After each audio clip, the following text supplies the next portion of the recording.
Ce dimanche 21 janvier, Cyril Lignac était le portrait de la semaine de 7 à 8 sur TF1. Face à Audrey Crespo-Mara, le chef cuisinier s'est livré sur l'impact de la télévision sur sa carrière derrière les fourneaux. Cyril Lignac est aujourd'hui l'un des chefs cuisiniers les plus populaires du pays. Sur M6, on ne compte plus le nombre d'émissions dans lesquelles il a livré ses conseils pour cuisiner et pâtisser.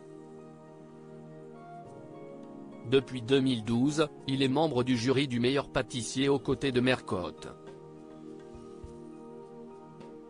Il est également présent dans les spin-offs du programme dont Le meilleur pâtissier, Les professionnels et Le meilleur pâtissier, spécial célébrité.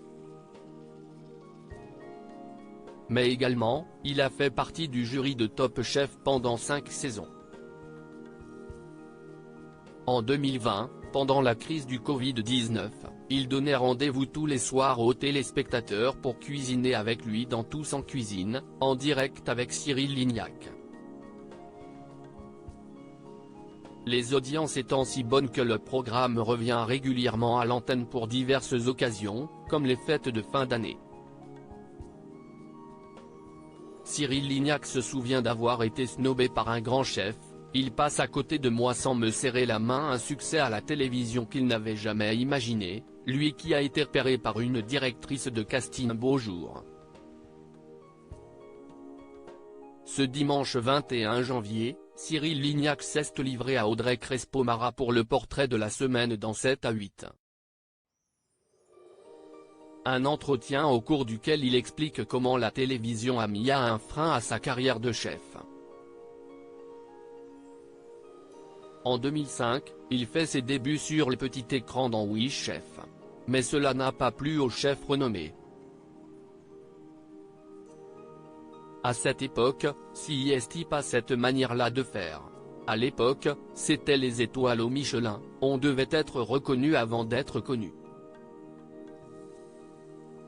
Là, c'était quelque chose de tout à fait nouveau, explique-t-il. Une fois, j'arrive dans un grand événement de chef où j'avais toujours rêvé d'être.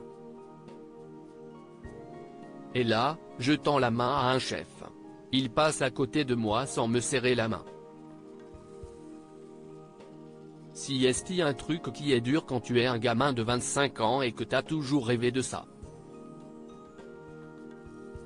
Cyril Lignac, qualifié de chef Kleenex par Joël Robuchon au même moment, Joël Robuchon, décédé le 6 août 2018, le qualifie de chef Kleenex.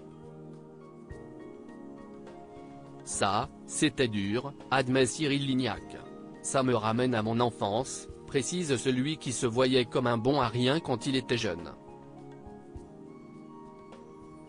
En 2005, il ouvre son premier restaurant, le 15e, un établissement dans lequel il a mis toute son énergie pour faire changer Davis les chefs reconnus.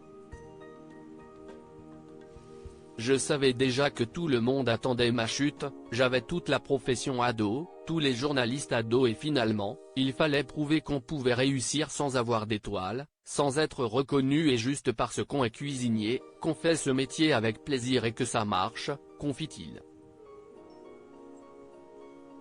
Finalement, le milieu culinaire a fini par accepter cette double casquette, si bien qu'il est aujourd'hui à la tête de nombreux restaurants. En effet, à date, il est le chef et le propriétaire de 6 restaurants parisiens. Sans compter ses pâtisseries ouvertes en région parisienne et à Saint-Tropez.